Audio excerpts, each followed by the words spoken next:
Hi, it's Angela Critters. We're going to make some homemade chili tonight.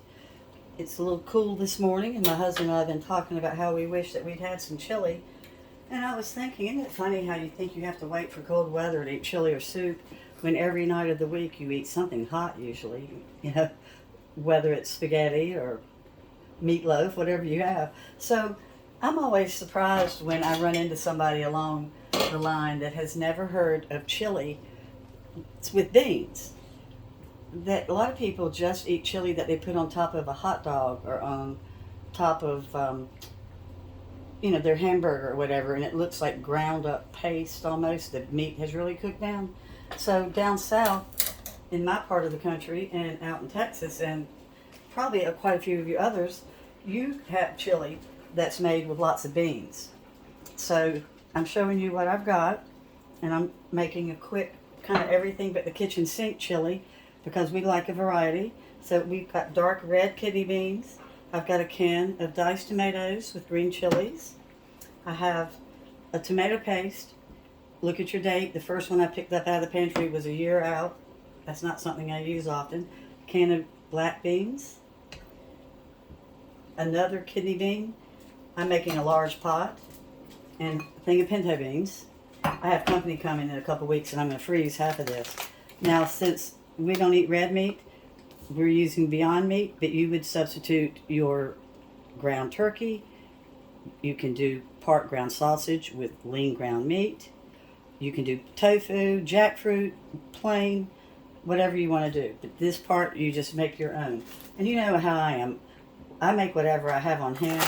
My company that's coming likes corn. So I had this in the freezer, and I thought, wouldn't that be good to throw in that chipotle corn blend? So I've got quite a bit of celery already cut up, and I'm going to throw it in. And you want your water. You know how I'm always saying drain your celery and drain your onions because it isn't good for certain foods if they're real wet? Well, for this, you want it to be real wet. Hear it? And so I've got 3 cloves of garlic, and I've chopped it up with a little bit of celery so it would be easier for me to handle. It's so hard to get garlic out of the container. I use a chopper, a little small chopper, and see how it's so easy to get it out when you mix your garlic up. And then I'm going to cook my celery and onion a little bit and cook it down before I put the celery and onion. My celery and garlic before I put the onion in because that cooks longer. For seasoning, I do it the way my mom always did. I cheat. There is nothing better than these packets of chili mix, but we like ours spicy, so I add more chili powder, and I also add black pepper, and I have a little bit of a Lowry seasoned black pepper. It's got a little bit of seasoning salt mixed in. I'm not a big salt person. There's probably so much sodium in these cans of beans that you don't need any salt.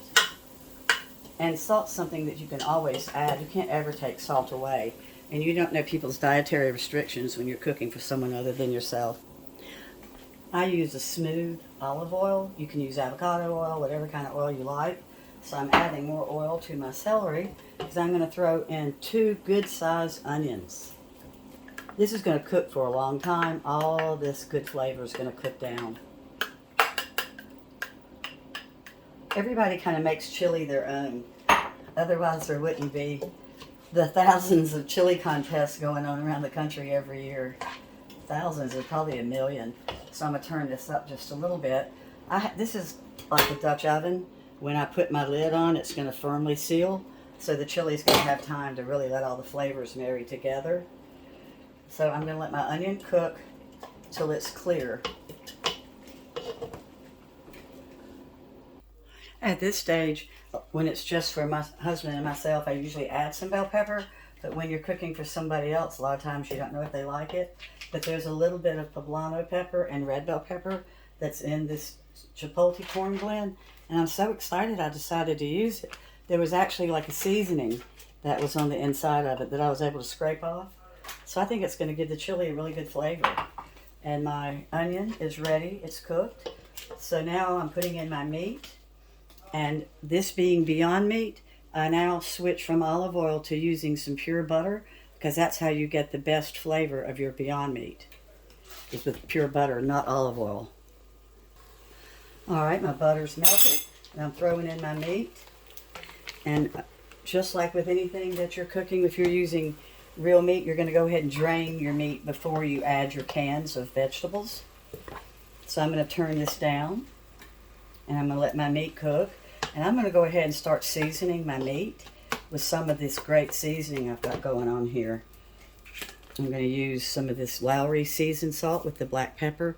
I love this.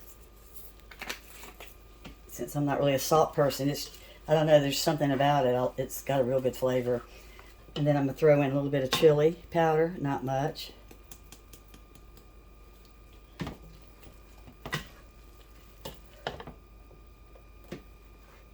And I was going to put in some onion powder, but I've got so much great onion juice in here that I don't think I'm going to need to.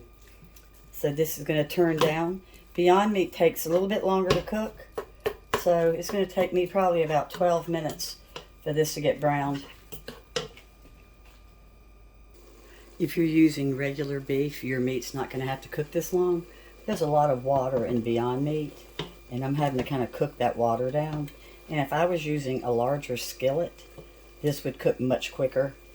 But see how it's kind of thick in here? So just kind of ignore this part since you'll be using real meat or sausage. Oh, I've got a friend that's from Cleveland County, North Carolina. And at this stage, she puts in little tiny meatballs that she makes. And I think the meatballs are made out of sausage. And she adds the little tiny meatballs to the meat sauce. And people have always talked about her chili. I've always wanted to do that. So this is now really ready for me to go ahead and start putting in the seasoning. I'm only about a minute away.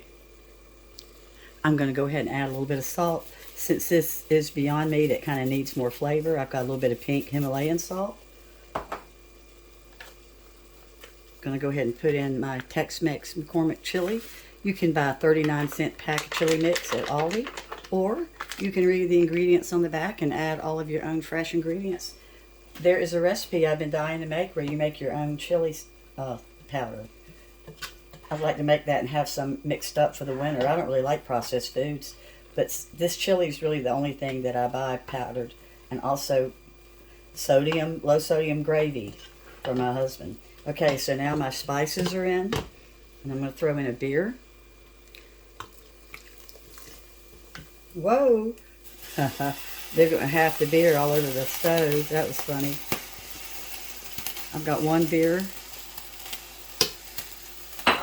And I'm going to put in my tomato paste to the beer. I'm a messy cook, guys.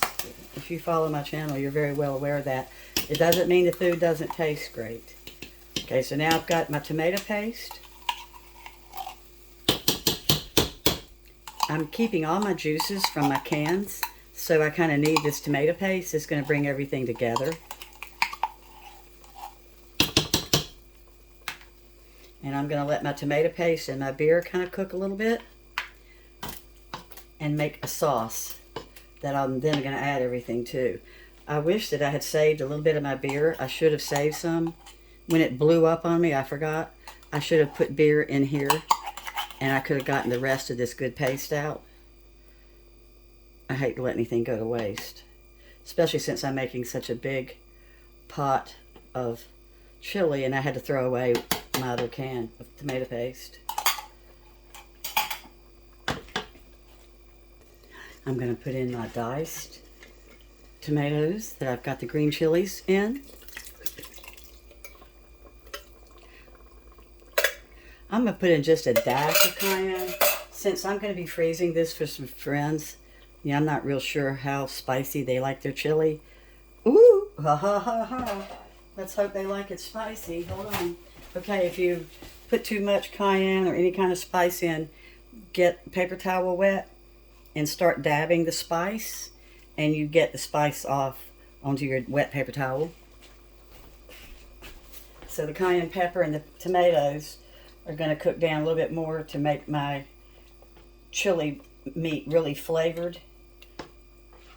And then I'm going to start throwing in my cans of beans. I almost put in a can of black-eyed peas too. I love it. in chili. And you can use garbanzo beans, chickpeas. You can put anything you want in chili. But actually, this is ready. So we're going to go ahead to put in the vegetables. We're going to put in the big can. You could use light or dark red. My store only had dark red, believe it or not. I couldn't find light. I'm shocked. It's getting harder to find a lot of variety these days. I'm going to throw in my pinto beans. And you see I'm keeping all of my flavoring, all the water. That's why I didn't really need salt. And then my black beans, which I should have drained. I forgot. You know how black beans darken up something, but I don't care. My can opener broke while I was opening the cans. You're just going to have to see me shake it out. All right, and then if I had a can of corn right now, I'd be putting the can of corn in. Of course, corn's optional. And about 20 minutes before, 30, 40 minutes before this is ready, I am going to heat up my oven for some cornbread. Now you can use little oyster crackers. You can use saltine crackers. Some people I've even seen put like cheesy croutons on top. But around here we do cornbread. So this is now going to be turned down.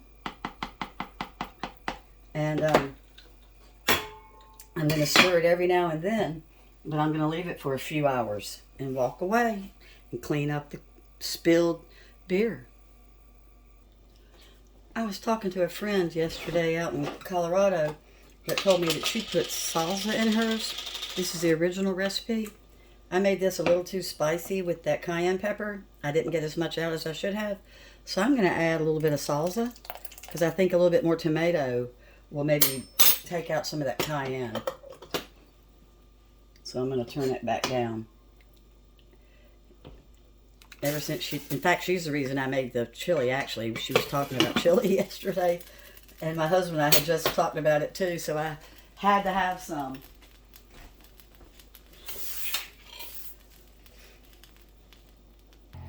If you're making this on a weeknight and you're not going to have time to let it really cook for hours on end, you can stand here and just stir for a while and bring it up a little bit higher to almost a medium high, like it's almost boiling, and then I'm going to turn it back down, and so it's thickening up, see, because we're going to eat this tonight.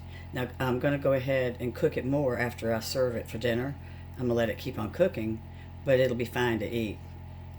Total an hour maybe, so you know that's not bad, but I prefer to make this when I have time.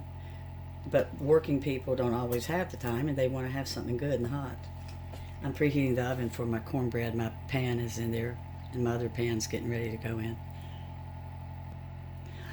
Of course, you can leave out the corn, and would you believe I've even seen chili served with little tiny potatoes cut up in it.